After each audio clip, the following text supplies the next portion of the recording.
Hello बच्चों, कैसे हैं आप सभी। आशा करती हूँ कि आप सभी स्वस्थ होंगे, खुश होंगे, अपना कार्य कर रहे होंगे। चलिए आज हम करेंगे एससीईआरटी द्वारा दी गई वर्कशीट दिनांक 27/1/2022, क्रमांक संख्या है 9।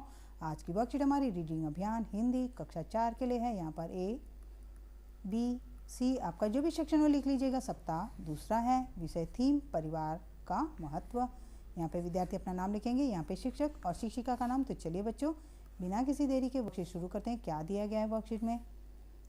बच्चों, परिवार जीवन का वो आधार है जो हमें प्रेम और अपनापन प्रदान करता है। आइए कहानियों का सिलसिला आगे बढ़ाते हुए एक परिवार से मिलते हैं। चलिए यहाँ पे भी एक कहानी दी गई है, का सिलसिला बढ़ाते हैं और कहानी पढ़ते हैं। क्या दिया हुआ है?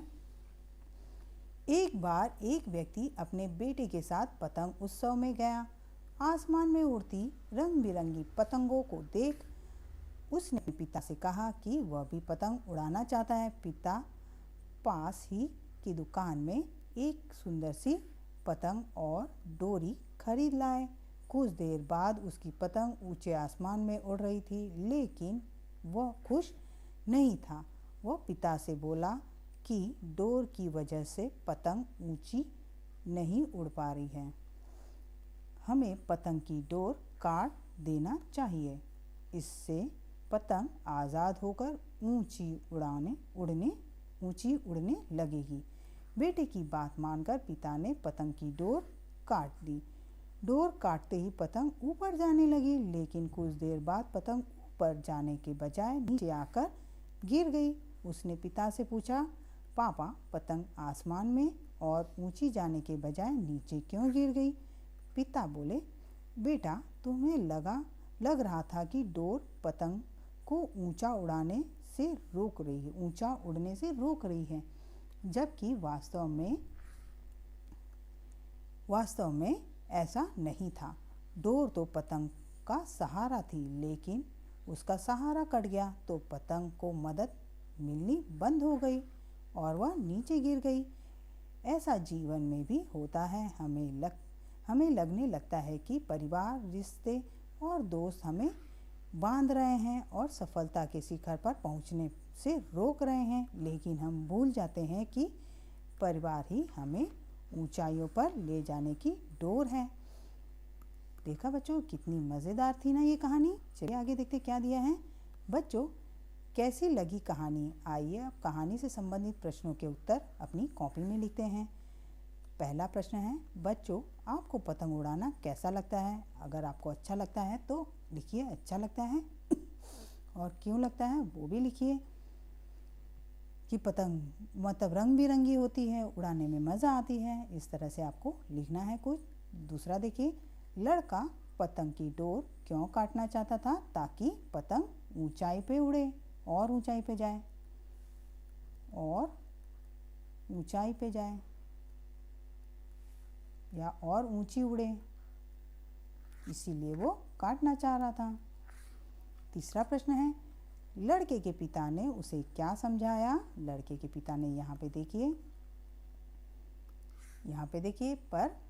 देखिए जब उसके पिताजी ने कहा, जबकि वास्तव में ऐसा नहीं था। डोर ही पतंग का सहारा थी, लेकिन सहारा कट गया तो पतंग को उसकी मदद मिलनी बंद हो गई और वह नीचे गिर गई। ये उसके पिताजी ने समझाया कि ऐसा ही जीवन में होता है। ठीक, कि परिवार और रिश्ते और दोस्त हमें बांध रहे हैं और सफलता के शिखर पर पहुंचने पर रोक रहे हैं, इसीलिए हम भूल जाते हैं कि परिवार ही हमें ऊंचाइयों पर ले जाने की डोर होती है। पिताजी ने उसे ये समझाया। आप ये लिख सकते हैं। चलिए चौथा देखते हैं। आइए एक सुंदर सी पतंग बनाएं और उस पर एक संदेश लिखिए। यहाँ पे आपको एक पतंग बनानी है और उस पर एक संदेश लिखकर आपको उड़ाना है।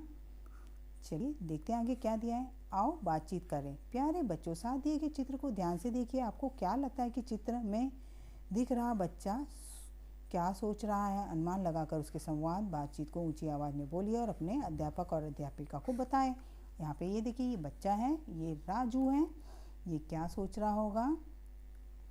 राजू सोच रहा है कि अरे ये देखिए, ये क्या है? दीवार पे मेरी परछाई कितनी बड़ी बनी है।